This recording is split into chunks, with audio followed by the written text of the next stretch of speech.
Assalamualaikum, wahai saudaraku, jangan lupa untuk like, komen, dan subscribe agar tidak ketinggalan kisah-kisah menarik dan penuh pelajaran lainnya. Ketika ijazah Mulyono, seorang mantan pejabat, dipertanyakan, pengamat politik RG membuat pernyataan mengejutkan, ijazah itu memang asli. Tapi pemiliknya yang palsu. Pernyataan ini memicu investigasi jurnalis Ratih yang menemukan bahwa Mulyono sebenarnya adalah Bayu Angkasa, seorang anak yatim piatu yang mengambil alih identitas Mulyono kecil yang telah meninggal sejak bayi di sebuah desa. Bayu Angkasa, dengan kecerdasannya, menggunakan identitas palsu itu untuk meniti karir hingga menjadi pejabat tinggi, namun akhirnya tersandung kasus korupsi dan identitas aslinya terbongkar. Ia mengakui semua perbuatannya, dan divonis penjara atas penipuan identitas serta korupsi, mengakhiri hidupnya dengan nama asli dan menjadi pelajaran tentang integritas. Langsung saja kita simak ceritanya. Disclaimer: cerita ini hanyalah fiksi belaka, tidak benar adanya, karena pada dasarnya cerita ini bertujuan untuk memberikan hiburan dan pesan moral, sebuah renungan dan pelajaran hidup. Malam itu, studio podcast Mata Publik diselimuti ketegangan. Cahaya lampu sorot memantul pada kacamata RG, pengamat politik senior yang dikenal dengan analisis tajam dan seringkali kontroversial. Di depannya, pembawa acara Sarah terlihat sedikit gugup, seolah tahu bahwa apa yang akan diucapkan RG akan mengguncang publik. Topik hangat yang memanaskan jagat maya dan media massa selama berminggu-minggu adalah ijazah Mulyono, mantan pejabat tinggi yang kini tersandung kasus korupsi dan tengah dipertanyakan keabsahan pendidikannya. Publik mendesak kejelasan, menuntut bukti otentik yang bisa mengakhiri spekulasi liar. RG menghela napas panjang, menatap lurus ke kamera. Publik terlalu fokus pada kertasnya, katanya dengan suara berat, pelan namun penuh penekanan. Mereka lupa bahwa kertas itu hanyalah selembar bukti. Bukti dari siapa? Itu yang penting. Sarah mengernyitkan dahi, tegang menunggu kelanjutan. Setelah menelusuri berbagai sumber, bicara dengan banyak pihak, dan menggali informasi dari arsip-arsip lama, RG berhenti sejenak, membangun suspense. Saya bisa pastikan, ijazah itu memang asli. Seluruh tim di balik layar menahan napas. Sarah hendak menyela, tetapi RG mengangkat tangannya, mengisyaratkan agar dia menunggu. Namun, lanjut RG, suaranya kini lebih dingin, pemiliknya yang palsu. Hening. Kata-kata itu menggantung di udara, memantul di dinding studio, dan melesat menembus telinga jutaan pendengar. Sarah terdiam, otaknya berusaha mencerna kalimat yang kontradiktif namun terasa begitu lugas. Maksud Anda, Pak RG? Tanyanya akhirnya. Suaranya sedikit bergetar. Apakah ada pemalsuan identitas? Atau, bagaimana bisa ijazah asli dimiliki oleh pemilik yang palsu? RG tersenyum tipis, senyum yang menyimpan misteri. Bukan sekadar pemalsuan identitas, Sarah.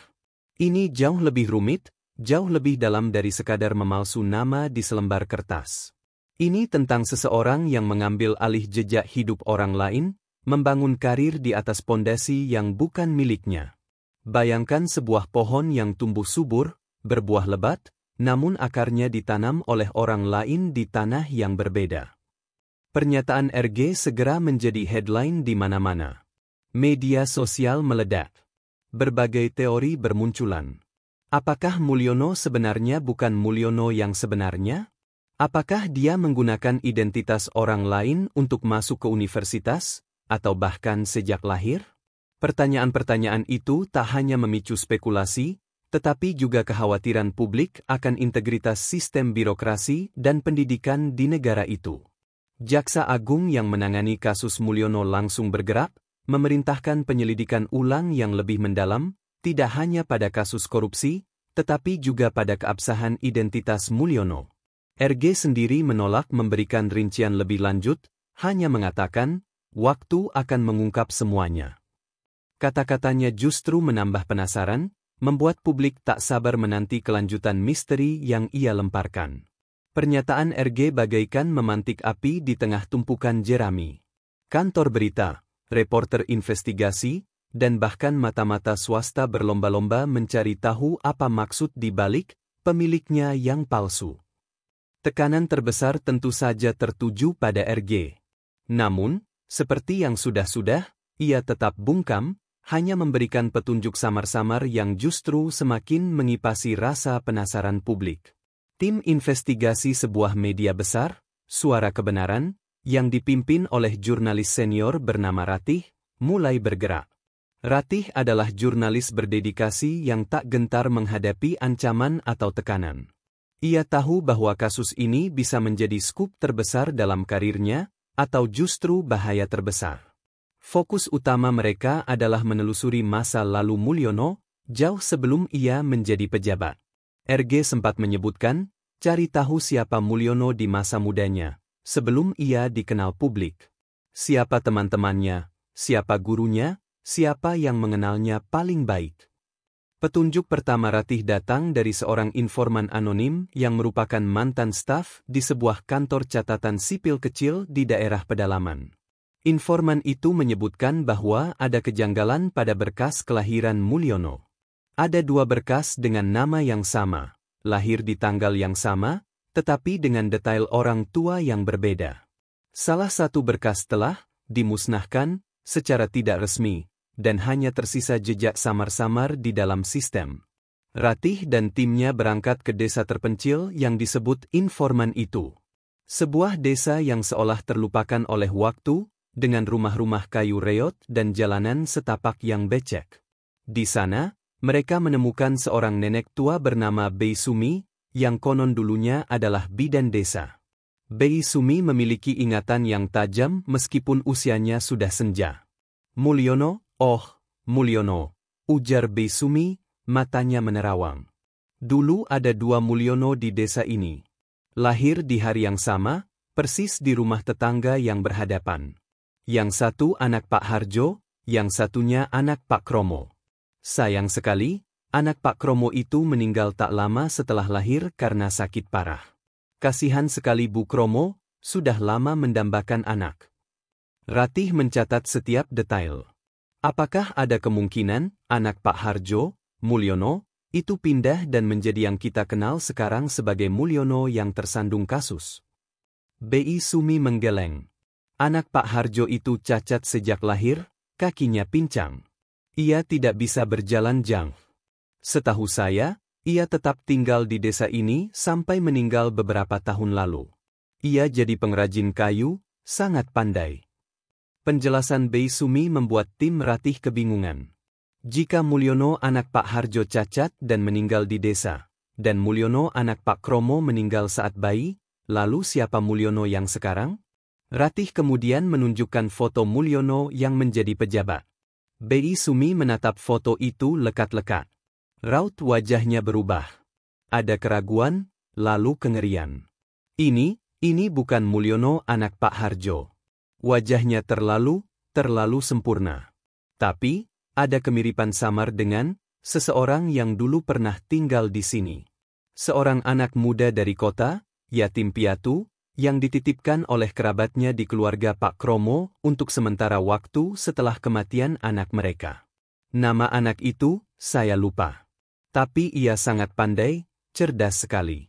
Dia belajar dengan giat, berbeda dengan anak-anak desa lainnya. Dia selalu ingin menjadi seseorang. Misteri semakin dalam. RG mengatakan ijazah itu asli, tapi pemiliknya palsu. Kini, ada petunjuk tentang seorang anak muda dari kota yang menumpang di keluarga yang kehilangan anak bernama Mulyono. Apakah ia mengambil alih identitas Mulyono yang telah meninggal, lengkap dengan ijazah yang seharusnya dimiliki oleh Mulyono yang asli, jika ia hidup? Ratih merasa berada di ambang penemuan besar.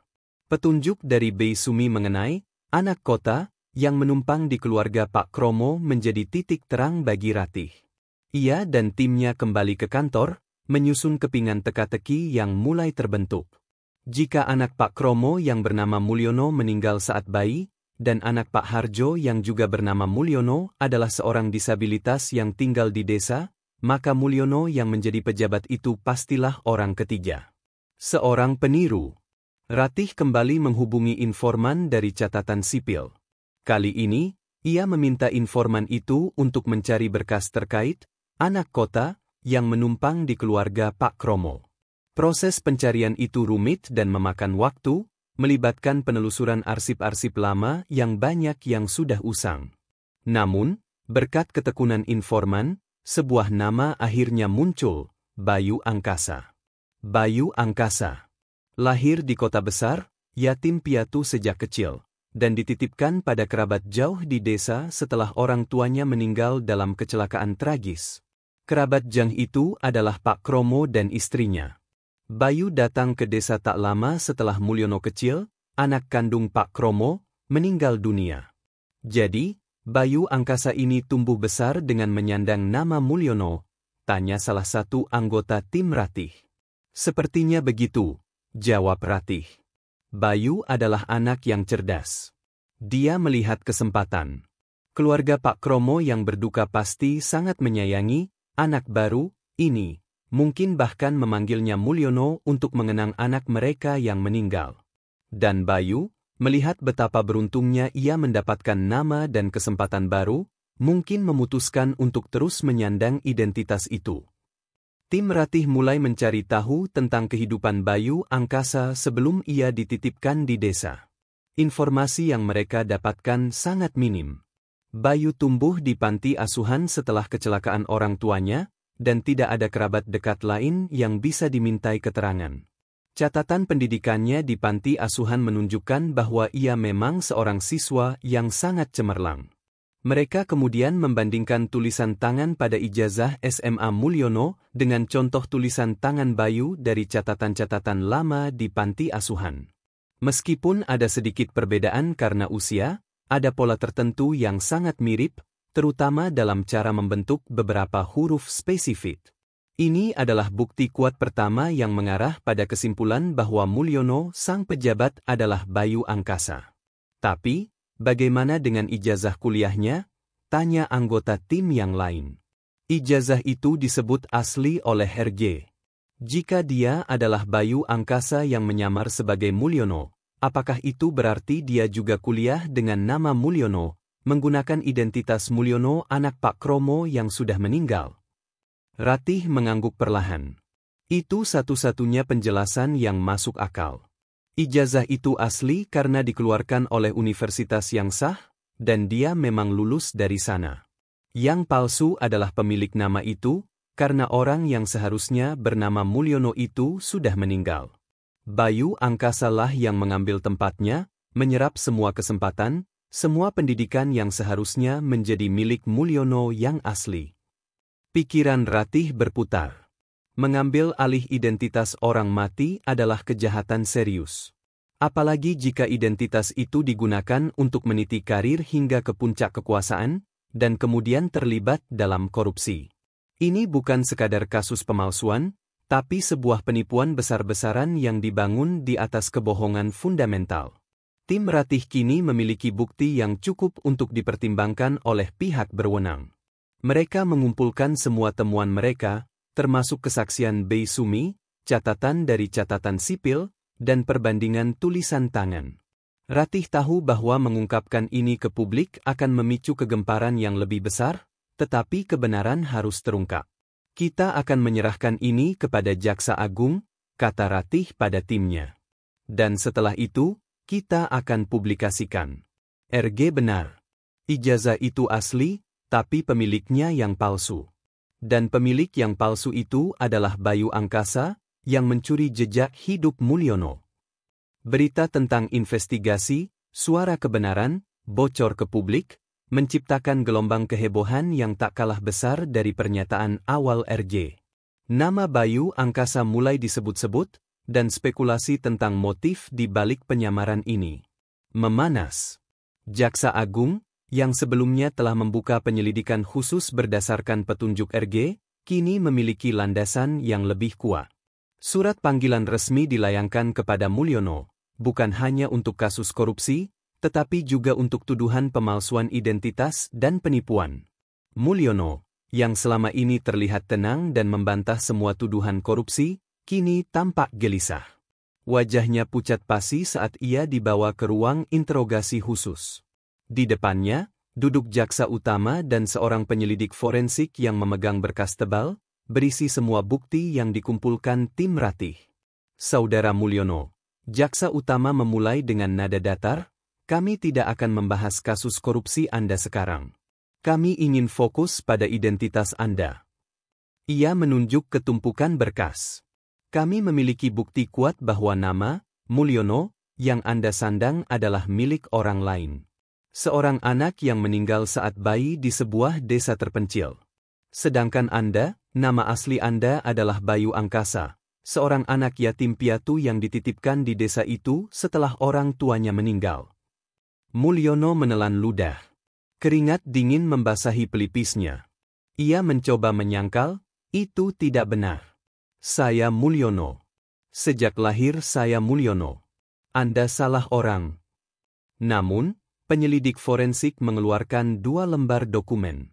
Ini adalah berkas kelahiran Mulyono, anak Pak Kromo, yang meninggal pada usia 3 bulan.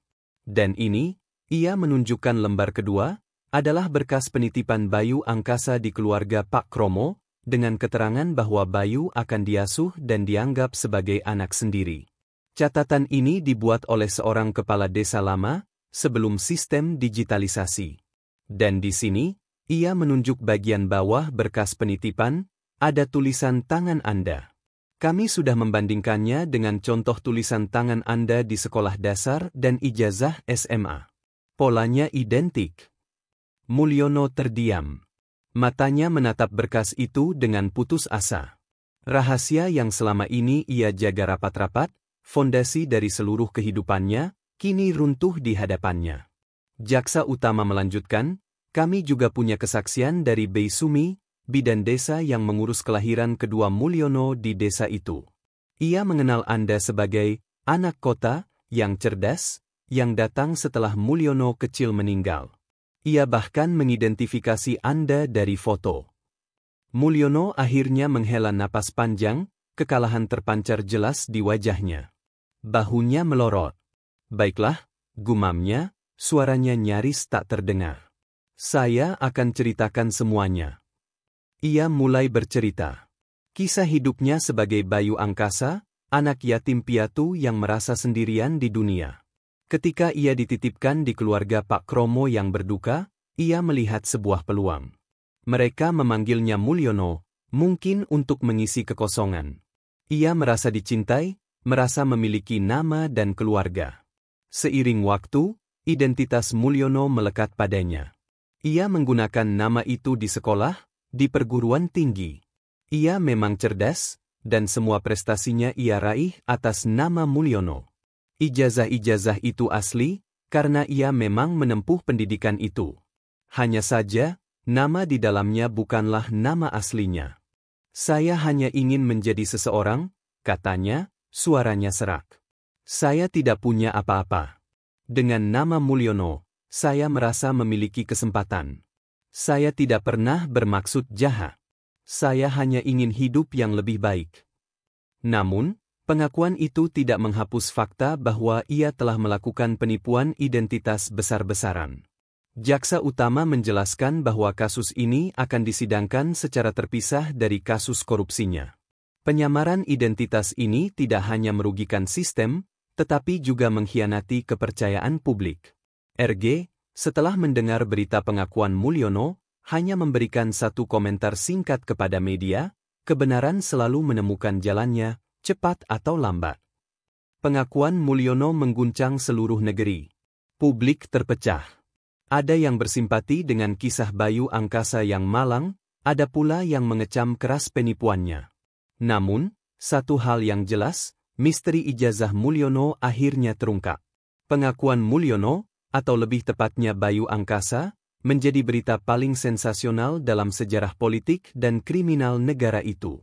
Publik terbagi dalam 2 kubu, mereka yang bersimpati pada kisah pilu Bayu, seorang anak yatim piatu yang hanya ingin menjadi seseorang, dan mereka yang mengecam keras penipuannya yang telah berlangsung puluhan tahun. Media massa terus-menerus mengupas tuntas setiap detail, dari masa kecil Bayu di panti asuhan, kepindahannya ke desa, hingga puncak karirnya sebagai pejabat. RG, sang pengamat politik, kembali diundang ke berbagai acara.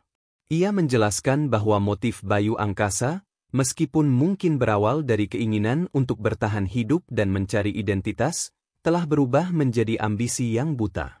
Ketika seseorang membangun hidupnya di atas kebohongan, fondasinya akan selalu rapuh, ujar RG dalam sebuah wawancara televisi. Ijazah itu memang asli, mencerminkan pendidikan yang dia tempuh. Tapi nama di ijazah itu adalah nama yang dicuri. Itu adalah bukti pendidikan Mulyono, anak yang meninggal, bukan Bayu Angkasa. Dan Bayu Angkasa, dengan identitas palsu itu, menggunakannya untuk mendapatkan kekuasaan, dan pada akhirnya, terjerumus dalam korupsi. Ratih dan tim, Suara Kebenaran, mendapatkan penghargaan atas investigasi mendalam mereka. Mereka tidak hanya mengungkap kebenaran di balik ijazah, tetapi juga memberikan gambaran utuh tentang seorang manusia yang terjebak dalam jaring kebohongannya sendiri. Proses hukum terhadap Mulyono, Bayu Angkasa berjalan panjang dan rumit. Ia didakwa dengan pasal-pasal berlapis, mulai dari pemalsuan identitas, penipuan, hingga kasus korupsi yang menjadi awal mula terungkapnya semua ini. Dalam persidangan, ia tampil dengan wajah lelah, namun kali ini tanpa perlawanan. Ia menerima semua tuduhan, mengakui bahwa ia telah menjalani hidup sebagai orang lain. "Saya tahu kesalahan saya besar," katanya di hadapan hakim. "Saya memohon ampun kepada masyarakat, kepada keluarga Pak Kromo yang telah kehilangan anak, dan juga kepada keluarga Mulyono anak Pak Harjo. Saya telah mencoreng nama yang seharusnya bersih." Vonis yang dijatuhkan kepadanya cukup berat. Untuk kasus pemalsuan identitas dan penipuan, ia divonis hukuman penjara yang lama, terpisah dari hukuman untuk kasus korupsi. Nama Mulyono, yang selama ini ia sandang dan banggakan, kini menjadi simbol penipuan. Dan nama Bayu Angkasa, nama aslinya, kembali muncul ke permukaan, namun kini lekat dengan citra seorang penipu. Kisah Mulyono, Bayu Angkasa menjadi pelajaran berharga bagi banyak orang. Ini bukan hanya tentang keabsahan selembar ijazah, tetapi tentang integritas dan kejujuran dalam membangun sebuah kehidupan. Bahwa identitas, seperti akar sebuah pohon, harus kokoh tertanam di tanah yang benar agar tidak mudah tumbang. Di penjara, Bayu Angkasa menjalani sisa hidupnya dengan nama aslinya. Ia tidak lagi Mulyono. Ia tidak lagi pejabat tinggi. Ia hanya seorang pria yang kini harus menghadapi konsekuensi dari pilihan-pilihan yang ia buat sejak puluhan tahun lalu. Ijazah-ijazah itu, yang dulu menjadi kebanggaannya, kini hanya menjadi saksi bisu dari sebuah kebohongan yang akhirnya terbongkar. Dan pernyataan RG, ijazah itu memang asli. Tapi pemiliknya yang palsu, akan selalu dikenang sebagai kalimat yang meruntuhkan sebuah imperium kebohongan.